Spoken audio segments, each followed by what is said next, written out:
ഹസ്തിനഗർ എന്ന് ഒരു ഗ്രാമം ഉണ്ടായിരുന്നു. അവിടെ കമലേഷ് ഒരു തുണി ഫാക്ടറിയിൽ ജോലി നോക്കിയിരുന്നു. അയാളുടെ ഭാര്യ വിഭ വീടുകളിൽ ജോലി ചെയ്ത് കുറച്ച് പണവും ചേർത്ത് വെച്ചിരുന്നു. അവർ അവരുടെ കുട്ടികൾക്ക് നല്ല വിദ്യാഭ്യാസം നൽകാനും ശ്രമിച്ചിരുന്നു. കമലേഷിന് ചെറുപ്പം മുതലേ താൻ മുതിർന്നതിന് ശേഷം സ്വന്തമായി വ്യാപാരം ചെയ്യണമെന്ന് കരുതിയിരുന്നു. എന്നാൽ മുതിർന്നതിന് ശേഷം വ്യാപാരം ചെയ്യാൻ കയ്യിൽ പണവുമില്ലായിരുന്നു. എന്തുകൊണ്ടെന്നാൽ കമലേഷ് കുറച്ച് പണം ഉണ്ടാക്കുന്നതും ആ പണം ഉപയോഗിച്ച് കമലേഷ് മദ്യപിച്ചുകൊണ്ടേയിരിക്കും.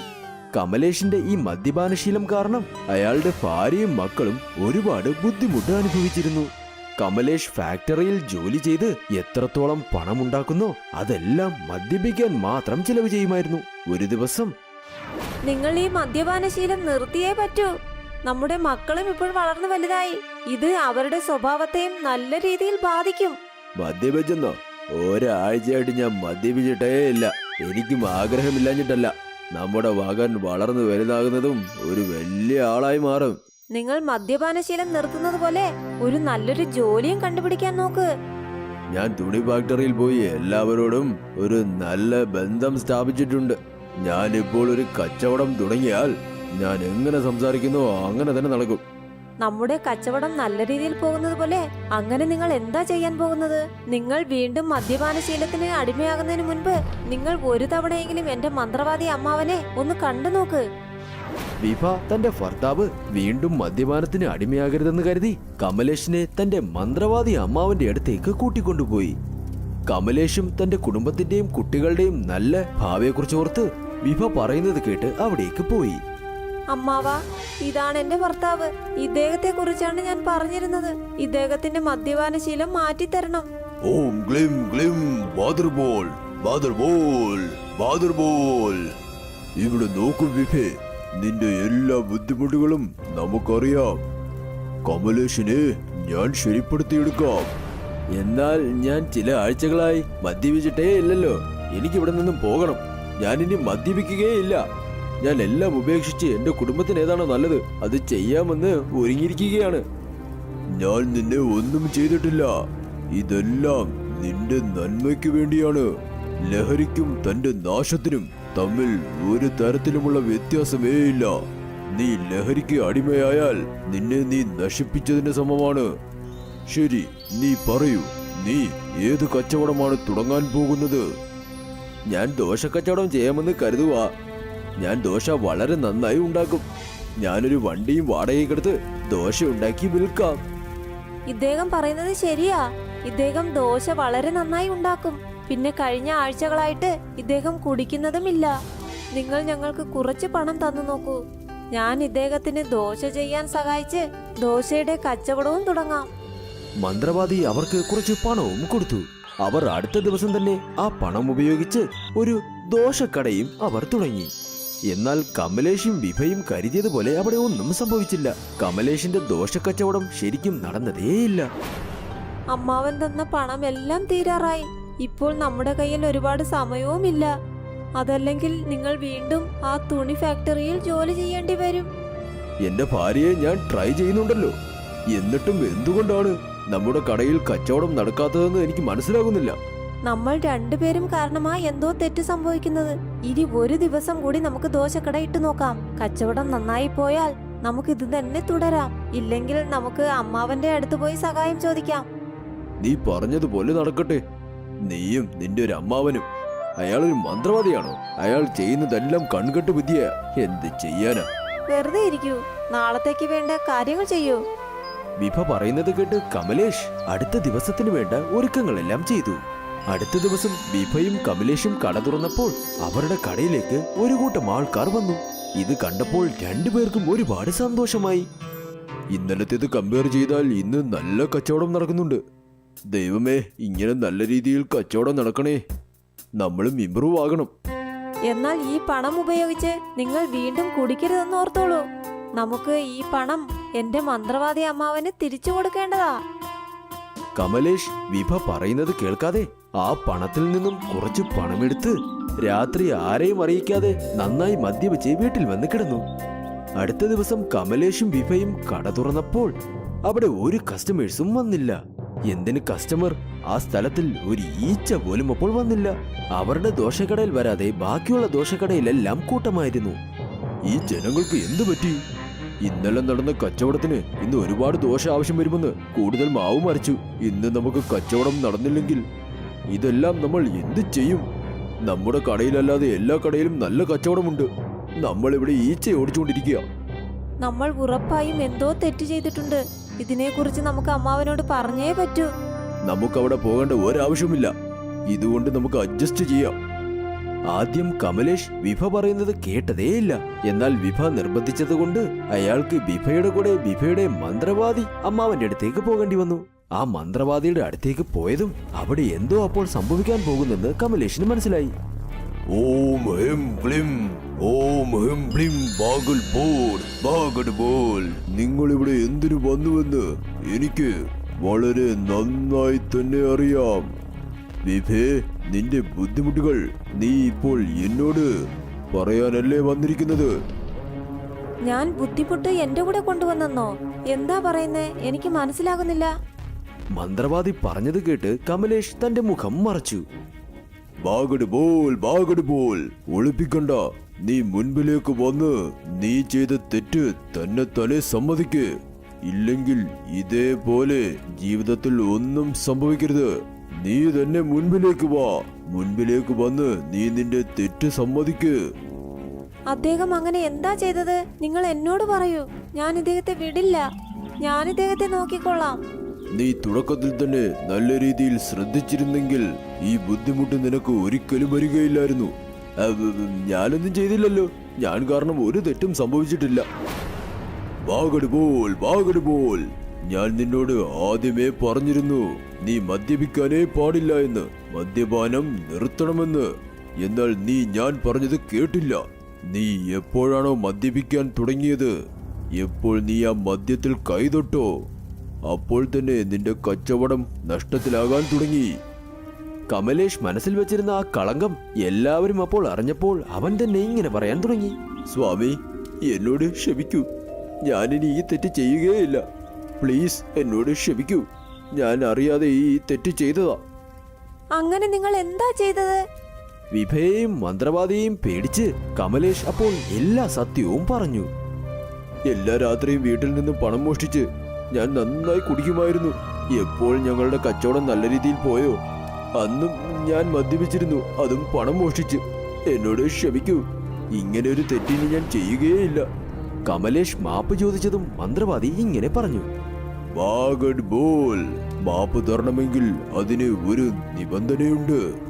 അത് എന്താണെന്നാൽ ഇനി മുതൽ നിന്റെ കച്ചവടത്തിന് വളരെ നന്ദിയോടും മദ്യപാനശീലം ഒതുക്കി ചെയ്താൽ മാത്രമേ നീ ചിന്തിക്കുന്നതെല്ലാം വളരെ നല്ല രീതിയിൽ നടക്കുകയുള്ളൂ.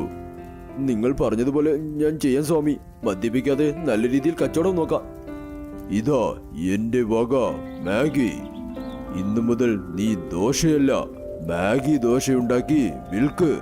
നിന്റെ ഭാര്യ മാഗി വളരെ നല്ല രീതിയിൽ ചെയ്യും. നീ ദോശ. അതുകൊണ്ട് രണ്ടും മിക്സ് ചെയ്ത് മാഗി ദോശയായി അത് വിൽക്ക്. പകലിൽ 2 മടങ്ങ്, രാത്രിയിൽ നിനക്ക് 4 മടങ്ങായി സമ്പാദിക്കാം. വിഭ ആ മാഗി മന്ത്രവാദിയിൽ നിന്നും വാങ്ങി. അങ്ങനെ അടുത്ത ദിവസം മുതൽ വിഭയും കമലേഷും മാഗി ദോശ ഉണ്ടാക്കാനും തുടങ്ങി. അന്നു മുതൽ കമലേഷിന്റെ കച്ചവടം മാഗി ദോശ എന്ന പേരിലും പോകാൻ തുടങ്ങി. കമലേഷിന്റെയും വിഭയുടെയും ഈ മാഗി ദോശ കച്ചവടം എത്ര നന്നായി മുൻപോട്ട് പോയെന്നാൽ അവർ കുറച്ച് നാളുകൾക്കുള്ളിൽ വേറെ ഒരു 3 കട കൂടി തുടങ്ങി വെച്ചു. അവർ ജോലിക്ക് കുറച്ച് ആൾക്കാരെയും വെച്ചു. കമലേഷും മദ്യപാനശീലമെല്ലാം നിർത്തി. അങ്ങനെ അവർ രണ്ടുപേരും സന്തോഷത്തോടെ ജീവിച്ചു. ശ്യാം പിന്നെ റീമ ഭാര്യയും ഭർത്താവുമാണ്. രണ്ടുപേരും അവരുടെ മക്കളോടൊപ്പം മണാലിയിലാണ്. രാവിലെ ശ്യാമും റീമയും മാഗി വിറ്റുകൊണ്ടേയിരിക്കും. പിന്നെ വൈകുന്നേരമായതും രണ്ടുപേരും മോമോസ് വിൽക്കും. അവരുടെ മോമോ വ്യാപാരം നന്നായി പോയിക്കൊണ്ടിരുന്നു. ആരൊക്കെ മണാലി ചുറ്റിക്കാണാൻ വരുന്നു അവരെല്ലാം തീർച്ചയായും ഇവരുടെ കയ്യിൽ മോമോ വാങ്ങി അത് സന്തോഷത്തോടെ കഴിക്കും. ജനങ്ങൾക്ക് ശ്യാമുണ്ടാക്കുന്ന മോമോസ് വളരെ ഇഷ്ടമാണ്. പക്ഷേ റീമ ഉണ്ടാക്കുന്ന മാഗി അവർ ശ്രദ്ധിച്ചേയില്ല. അതുകൊണ്ട് ശ്യാം പിന്നെ റീമയ്ക്കിടയിൽ പ്രശ്നങ്ങൾ ഉണ്ടായി. ഭാര്യേ, ഇന്ന് കഴിക്കാൻ എന്താ ഉണ്ടാക്കിയിരിക്കുന്നത്? നിന്റെ കൈ കൊണ്ടുണ്ടാക്കിയ ആ മാഗി കഴിച്ചാൽ തന്നെ എന്ത് രുചിയാണെന്നറിയാമോ? നിങ്ങൾ പറഞ്ഞത് ശരിയാ. എന്നെ ഇനിയും കളിയാക്കൂ.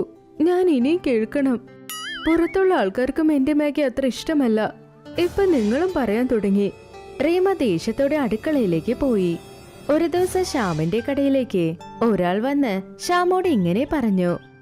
സാർ, നിങ്ങളുടെ മോമോസിന് നല്ല ടേസ്റ്റ് ഉണ്ട്. ഇതുപോലെയുള്ള മോമോസ് മണാലിയിൽ മാത്രമല്ല, ഈ ലോകത്തിൽ തന്നെ കിട്ടുകയേയില്ല. എനിക്ക് താങ്കളുടെ കൈ പിടിച്ച് ഒരു ഉമ്മ തരണമെന്ന് തോന്നുന്നു. ഇങ്ങനെ ആൾക്കാർ പുകഴ്ത്തിയിട്ട് ഒരുപാട് നാളായി. എന്നാൽ ഇതുപോലെയുള്ള പുകഴ്ത്തൽ കേട്ട് കേട്ട് എനിക്ക് ബോറടിച്ചു. എന്തെങ്കിലും പുതുമയുണ്ടെങ്കിൽ നിങ്ങളത് പറയൂ. നിങ്ങൾ നന്നായി ജീവിക്കട്ടെ. നിങ്ങളുടെ ഈ ടാലന്റ് ആരും മോഷ്ടിക്കാതെ ഇരിക്കട്ടെ. അത് ടാലന്റ് ഉണ്ട്, അതുകൊണ്ടാ അഹങ്കാരം. അയാൾ ഇങ്ങനെ പറഞ്ഞ് അവിടെ നിന്ന് പോയി. ശ്യാമിന്റെ ഈ വിജയം കണ്ട് വീണ്ടും ഒരുപാട് പേർ ആ സ്ഥലത്ത് തന്നെ മോമോസ് വ്യാപാരം തുടങ്ങി. നമ്മുടെ വ്യാപാരത്തിൽ ആർക്കും കണ്ണ് പറ്റിയെന്നാ തോന്നുന്നേ. ഞാൻ നിങ്ങളോട് ഒരുപാട് പറഞ്ഞതാ, ഒരുപാട് കാണിച്ചു കൂട്ടണ്ടെന്ന്. കേക്കണ്ടേ? നമ്മളെ കണ്ട് വീണ്ടും കുറെ പേർ മോമോസ് വ്യാപാരം തുടങ്ങിയിട്ടുണ്ട്. നീ അതൊന്നും ഓർത്ത് വിഷമിക്കണ്ട. ജനങ്ങൾ കച്ചവടമല്ല നോക്കുന്നത്, നമ്മുടെ പെരുമാറ്റം എങ്ങനെയാണോ അതാണ് നോക്കുന്നത്. അവർ നമ്മളെക്കാൾ നന്നായി ചെയ്ത് നല്ല കച്ചവടവും ചെയ്യും. പിന്നെ നമുക്ക് ഒന്നും ചെയ്യാനേ പറ്റില്ല. അതിനുവേണ്ടി എന്തെങ്കിലും ഒരു വഴി ഉറപ്പായും കാണും. ഇല്ലെങ്കിൽ നീ പറയുന്നത് സത്യമായി മാറും. ശ്യാം റീമ പറഞ്ഞത് അധികം ശ്രദ്ധിച്ചേയില്ല. പിന്നെ കുറച്ച് ദിവസം കൊണ്ടേ അവരുടെ വ്യാപാരം ഡൗൺ ആവാൻ തുടങ്ങി. അതുകൊണ്ട് ഇപ്പൊ ശ്യാമിന് വിഷമം തോന്നി. ശ്യാം ഒരു ദിവസം മാർക്കറ്റിൽ നിന്ന് കച്ചവടത്തിന് ആവശ്യമായ സാധനങ്ങൾ വാങ്ങിക്കൊണ്ടുവരുമ്പോൾ അവന് ആക്സിഡന്റ് ആയി. അതുകൊണ്ട് അവന് പരിക്കേറ്റിരുന്നു.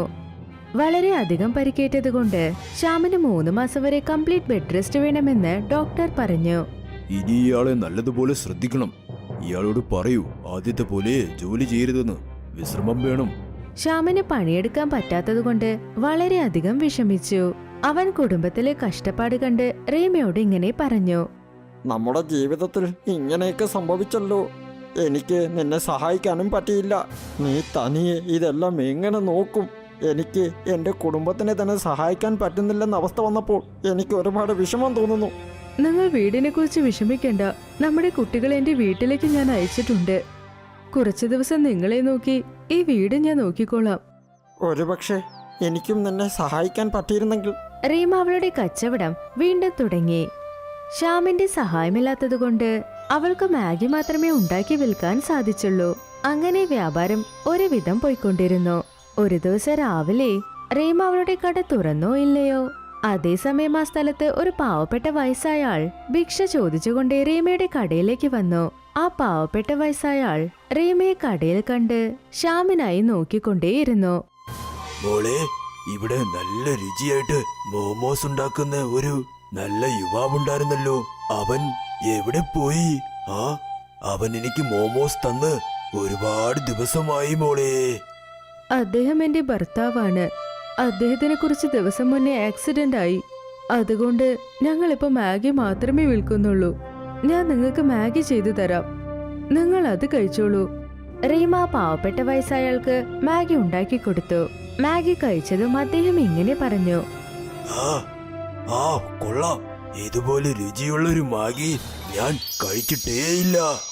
നിങ്ങൾ ഭാര്യയും ഭർത്താവിന്റെയും കയ്യിൽ എന്തു മായാജാലമാണെന്നേ അറിയില്ല. ദൈവം നിങ്ങൾക്ക് ഒരു കുറവും വരാതെ നോക്കിക്കോളും. ആ വയസ്സായാൾ പറഞ്ഞത് കേട്ട് റീമയ്ക്ക് സന്തോഷം തോന്നി. പിന്നെ മാഗിയുടെ പൈസയും ചോദിച്ചു. വളരെ നന്ദി. ശരി, മാഗിക്കായി പൈസ തരൂ. പണമോ? എന്തു പണം? ഞാൻ ഒരിക്കലും നിന്റെ ഭർത്താവിന് പണം കൊടുത്തിട്ടേയില്ല.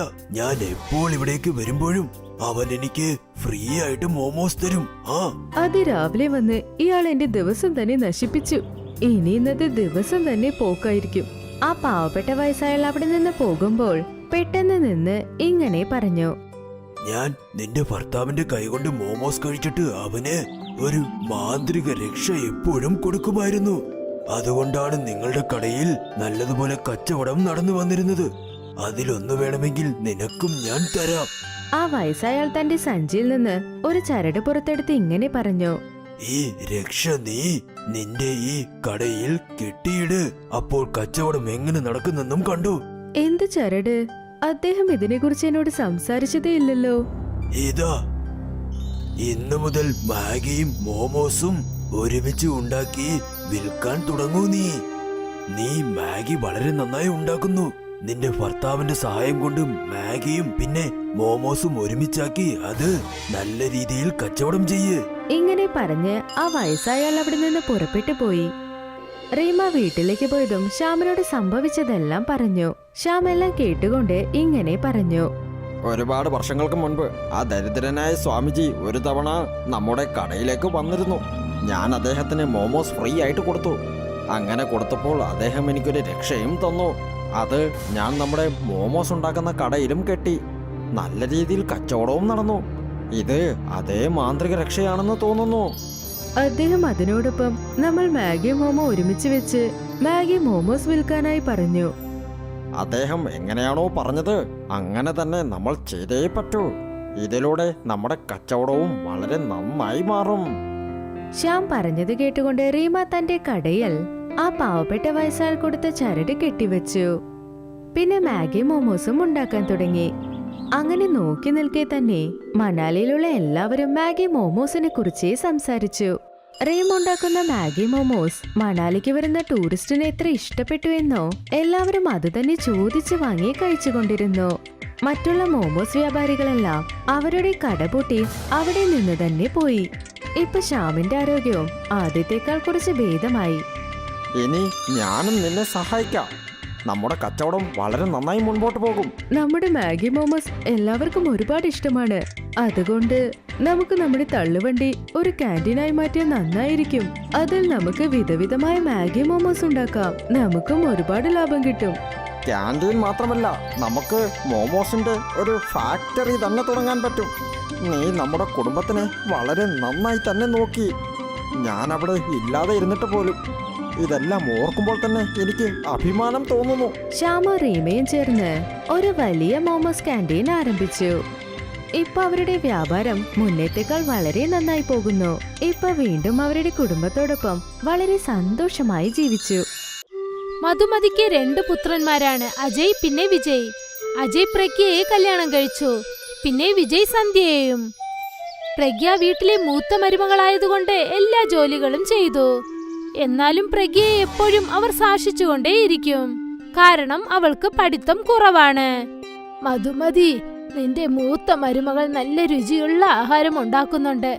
ആഹാരം ഉണ്ടാക്കാൻ മാത്രമേ അവൾക്ക് അറിയാവൂ, വേറെ ഒന്നും അറിയില്ല. എന്താ പറയാൻ വരുന്നത്? എന്തു പറയാനാ? എന്റെ മൂത്ത മരുമകൾ പഠിപ്പറിവില്ലാത്തവളാണ്. അവളോട് എന്തെങ്കിലും വായിക്കാൻ പറഞ്ഞാലുണ്ടല്ലോ മണ്ടത്തരം വിളിച്ചു പറയും. അവൾക്ക് ബുദ്ധിയില്ല. നീ അക്കാര്യം കള. എന്റെ ചെറിയ മരുമകളെ നോക്ക്, പേര് സന്ധ്യ. അവൾ ഗ്രാജുവേഷൻ കഴിഞ്ഞതാ, നല്ല ജോലിയും ചെയ്യുന്നുണ്ട്. ഓ, അത് ശരി.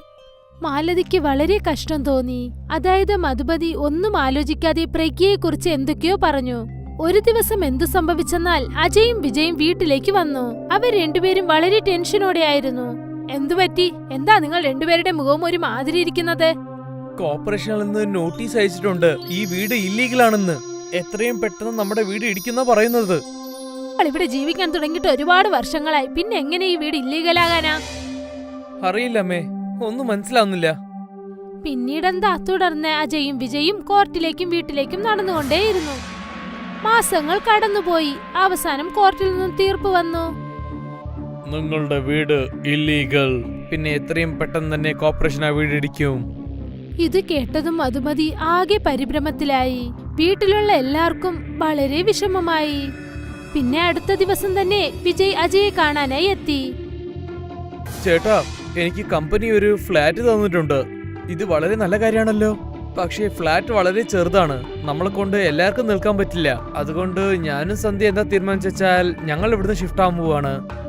അജയ്ക്ക് മനസ്സിലായി വിജയ് തനിച്ചു പോകാൻ ആഗ്രഹിക്കുന്നെന്ന്. അവനൊന്നും ചോദിക്കാതെ ശരിയെന്ന് സമ്മതിച്ചു. പിന്നെ അടുത്ത ദിവസം തന്നെ വിജയും സന്ധ്യയും വീട്ടിൽ നിന്നും പുറപ്പെട്ടു. അജയ് ഒരു വീട് വാടകയ്ക്ക് എടുത്തു. മറ്റൊരു വശത്ത് അവന് ജോലിയും നഷ്ടപ്പെട്ടു. അജയ് വലിയ സങ്കടത്തിലായിരുന്നു. എന്തിനാ നിങ്ങൾ കരയുന്നത്? ഈ പ്രശ്നം തീരുമെന്നോ എനിക്ക് മനസ്സിലാവുന്നേ ഇല്ല. ഒന്നിന്റെ മുകളിൽ ഒരു പ്രശ്നം വന്നുകൊണ്ടിരിക്കുകയാണ്. എന്നെ ജോലി വിട്ട് അവർ പിരിച്ചുവിട്ടു. ഇത് കേട്ടതും പ്രഗ്യയ്ക്കും സങ്കടം തോന്നി. പക്ഷെ അവൾ അജയെ സമാധാനിപ്പിച്ചു. വിഷമിക്കേണ്ട, കളയൂ. നമുക്ക് ഇതിനേക്കാളും നല്ല ജോലി തീർച്ചയായും കിട്ടും, വിഷമിക്കേണ്ട. പക്ഷേ വാടകയെന്ന് നമ്മൾ കൊടുക്കണമല്ലോ. ഇത്രയും ചെലവും കാര്യങ്ങളൊക്കെ എന്നെ കൊണ്ട് എങ്ങനെ ചെയ്യാനാ? നമുക്ക് രണ്ടുപേർക്കും ചേർന്ന് എന്തെങ്കിലും ചെയ്യാം. നമ്മൾ രണ്ടുപേരും ചേർന്നിട്ട് എന്ത് ചെയ്യാൻ പറ്റുന്നു? ഞാൻ നന്നായിട്ട് ആഹാരം ഉണ്ടാക്കും, നിങ്ങൾ അത് വിൽക്കൂ. ഒരു ജോലിയും വലുതും ചെറുതും ഒന്നുമില്ല. നമ്മൾ രണ്ടുപേരും ചേർന്ന് പ്രവർത്തിച്ചാൽ ഈ പ്രശ്നത്തിൽ നിന്നും പെട്ടെന്ന് പുറത്തു വരാം. നീ പറഞ്ഞത് വളരെ ശരിയാണ്. പ്രഖ്യ എല്ലാ കാര്യങ്ങളും തന്റെ അമ്മായിയമ്മയോട് പറഞ്ഞു. നീ പറയുന്നത് വളരെ ശരിയാണ് മരുമകളെ. കഷ്ടം വരുമ്പോൾ നമ്മൾ എല്ലാരും ഒന്നിച്ചു ചേർന്ന് വേണം എതിർക്കാൻ. പക്ഷെ നമുക്ക് എന്ത് ഭക്ഷണം ഉണ്ടാക്കാൻ പറ്റും? മാർക്കറ്റിലെ എല്ലാ രീതിയും ഭക്ഷണം ഉണ്ടല്ലോ. എന്തെങ്കിലും വ്യത്യസ്തമായി ആലോചിക്കാം. വരൂ, നമുക്ക് മാർക്കറ്റിലേക്ക് പോയിട്ട് വരാം. പ്രഖ്യയും അജയും കൂടി മാർക്കറ്റിലേക്ക് പോയി. അവരെല്ലാ ആഹാരം ഉണ്ടാക്കുന്ന വണ്ടിക്കടയും നോക്കി. ചാട്ടുണ്ട്, മാഗി, പാനിപൂരി എല്ലാം ഇവിടെ ഉണ്ടല്ലോ. എല്ലാം ഇവിടെ ചേർന്ന് അവർ വിൽക്കുന്നുണ്ടല്ലോ. നമ്മൾ എന്തുകൊണ്ട് ഇത് രണ്ടും ഒന്നിച്ച് മിക്സ് ചെയ്തുകൂടാ? അങ്ങനെ വെച്ചാൽ? എന്നുവെച്ചാൽ നിങ്ങൾ മാഗി ഫ്രാങ്കി കഴിച്ചിട്ടില്ലേ? അതിൽ മാഗിയും ഫ്രാങ്കിയും ഒന്നിച്ചാണുള്ളത്. അതുപോലെ എന്തെങ്കിലും. അപ്പൊ നമ്മൾ മാഗി പൊറോട്ട ഉണ്ടാക്കാണ് പറയുന്നത്. നിങ്ങളുടെ ഐഡിയ അത്ര മോശമൊന്നുമല്ല. ചെലവും കുറവായിരിക്കും, വ്യാപാരവും നല്ല രീതിയിൽ പോകും. സത്യാണോ? പ്രഗ്യ കടയിൽ നിന്നും കുറച്ച് മാഗി പാക്കറ്റുകൾ വാങ്ങി. പ്രഗ്യ മാഗി ചെയ്തു. പിന്നീട് ആ മാഗി പൊറോട്ട മാവിൽ അകത്ത് വെച്ച് അതിനെ പൊറോട്ട ചെയ്തു. അമ്മായിയമ്മേ, ഇതൊന്ന് കഴിച്ചു നോക്കിയിട്ട് എങ്ങനെയുണ്ടെന്ന് പറയൂ. മധുമതി ഒരു പൊറോട്ട കഴിച്ചു.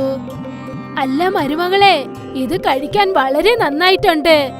പ്രഗ്യ ഒരു പൊറോട്ട അജയിനും നൽകി. അജയ് വളരെ സന്തോഷത്തോടെ അത് കഴിച്ചു. എന്തുപറ്റി? ഇതിനെക്കുറിച്ച് നിങ്ങൾ ഒന്നും പറഞ്ഞില്ലല്ലോ. അടിപൊളി, ഇന്നൊന്ന് കിട്ടാൻ പറ്റുമോ? പ്രഗ്യ തന്റെ ഭർത്താവിനും അമ്മായിയമ്മയ്ക്കും വീണ്ടും മാഗി പൊറോട്ട ചെയ്തു കൊടുത്തു. പിന്നീട് അവളും കഴിച്ചു നോക്കി. അവർ 3 പേർക്കും ആ മാഗി പൊറോട്ട ഐഡിയ ഒരുപാട് ഇഷ്ടമായി. അടുത്ത ദിവസം തന്നെ മാർക്കറ്റിൽ പ്രഗ്യ ഒരു മാഗി പൊറോട്ട സ്റ്റാൾ ഓപ്പൺ ചെയ്തു. ചേച്ചി, ഈ മാഗി പൊറോട്ട വെച്ചാൽ എന്താണ്? മാഗി പൊറോട്ട രണ്ടും മിക്സ് ആയതാണ്. കഴിച്ചു നോക്കുമോനെ, നിനക്ക് ഇഷ്ടമാകും. എന്നാ ശരി, എനിക്കൊരു മാഗി പൊറോട്ട തരൂ. പ്രഗ്യ ആ പയ്യന് ഒരു മാഗി പൊറോട്ട ചെയ്തു കൊടുത്തു. അവൻ അത് ടേസ്റ്റ് ചെയ്തു നോക്കി. എന്നിട്ട് അവന് ഒരുപാട് സന്തോഷമായി. ഇത് വളരെ നല്ല രുചിയുണ്ട്. ഇതുപോലുള്ള പൊറോട്ട ഞാൻ കഴിച്ചിട്ടേ ഇല്ല. വളരെ നന്നായിട്ടുണ്ട്. ആ പയ്യൻ പറഞ്ഞത് കേട്ടിട്ട് വീണ്ടും ഒരുപാട് ആൾക്കാർ മാഗി പൊറോട്ട കഴിക്കാനായി അവിടെ വന്നു. പ്രഗ്യ മാഗി പൊറോട്ട ചെയ്തുകൊണ്ടേയിരുന്നു. പിന്നെ അജയ് അത് കസ്റ്റമേഴ്സിന്റെ കയ്യിൽ കൊടുത്ത് കാശ് വാങ്ങി. രാവിലെ മുതൽ രാത്രി വരെ രണ്ടുപേരും ഒരുപാട് ടയേർഡായി. പിന്നീട് അവർ വീട്ടിലേക്ക് പോയി. എന്തു പറ്റി? എന്ത് പറ്റിയില്ലെന്ന് ചോദിക്കേ. രാവിലെ തൊട്ട് കസ്റ്റമേഴ്സ് ഇങ്ങനെ വന്നുകൊണ്ടിരിക്കുകയാണമ്മേ. ഞങ്ങൾ രണ്ടുപേരും വല്ലാതെ ക്ഷീണിച്ചു പോയി. പക്ഷെ കസ്റ്റമർ വരുന്നത് നിന്നിട്ടേ ഇല്ല അമ്മേ. ഇത്രയും ദിവസത്തിന് ശേഷം ഇന്നാണ് മധുമതിയുടെയും അജയുടെയും മുഖത്ത് ഒരു സന്തോഷം കണ്ടത്. വീണ്ടും അവർക്ക് വിശ്വാസം വരാൻ തുടങ്ങി. അടുത്ത ദിവസം പ്രഗ്യ തന്റെ സ്റ്റാൾ ഓപ്പൺ ചെയ്യുന്നതിന് മുൻപ് തന്നെ അവിടെ കസ്റ്റമേഴ്സ് വന്നു തുടങ്ങി. പ്രഗ്യ പെട്ടെന്ന് മാഗി പൊറോട്ട ചെയ്തുകൊണ്ടേയിരുന്നു. പിന്നെ കസ്റ്റമേഴ്സിന് കൊടുത്തുകൊണ്ടേയിരുന്നു. ഇങ്ങനെ ദിവസങ്ങൾ കടന്നുപോയിക്കൊണ്ടേയിരുന്നു. പ്രഗ്യയും അജയും തങ്ങളുടെ വരുമാനം കണ്ട് ഒരുപാട് സന്തോഷിച്ചു. നമ്മുടെ ഒരു ദിവസം വരുമാനം എന്റെ പകുതി മാസം ശമ്പളമാണ് പ്രഗയ. ഇത്രയും കാശുണ്ടാക്കാൻ പറ്റും ഞാൻ വിചാരിച്ചു പോലും ഇല്ല. ഇപ്പോൾ 3 പേരും സന്തോഷത്തോടെയാണുള്ളത്. എത്രയും പെട്ടെന്ന് തന്നെ പ്രഗ്യ തന്റെ കടയിൽ ജോലിക്കാരെ നിർത്തി. കസ്റ്റമേഴ്സിന്റെ എണ്ണം അധികരിച്ചുകൊണ്ടേ പോയി. പിന്നെ അവരുടെ വരുമാനവും അധികരിച്ചു. 6 മാസത്തിനകം തന്നെ അജയും പ്രഗ്യയും പുതിയ വീട് വാങ്ങിക്കാനുള്ള അഡ്വാൻസും നൽകി. ഇപ്പോൾ അവർ അവരുടെ പുതിയ വീട്ടിലേക്ക് എത്തി. ഞാൻ എപ്പോഴും നിന്നെ കുറിച്ച് മോശമായിട്ടാണ് കരുതിയത്. അതായത് പഠിപ്പറിവില്ലാത്ത മണ്ടിയാണെന്ന. എന്തുകൊണ്ടെന്നാൽ നിന്നെ കുറിച്ച് എനിക്ക് അറിയില്ലായിരുന്നു. നിന്റെ നല്ല സ്വഭാവം, പ്രവൃത്തി ഇതൊക്കെ പഠിപ്പിനേക്കാളും വലുതാണ് മോളെ. നീ അജയെ സഹായിക്കണമെന്ന് കരുതി നീ അത് ചെയ്യുകയും ചെയ്തു. നിന്നെ കുറിച്ച് എനിക്ക് വളരെ അഭിമാനം തോന്നുന്നു. പ്രഗ്യയുടെ അമ്മായിയമ്മ ആദ്യമായിട്ട് അവളെ അംഗീകരിച്ചു. ഈ ദിവസം പ്രഗ്യ ഒരിക്കലും മറക്കില്ല. ഒരു വാടക വീട്ടിലായിരുന്ന അവർ ഇന്ന് സ്വന്തം വീട്ടിൽ വന്നു. ഇതിനെല്ലാം കാരണം പ്രഗ്യയുടെ മാഗി പൊറോട്ടയാണ്.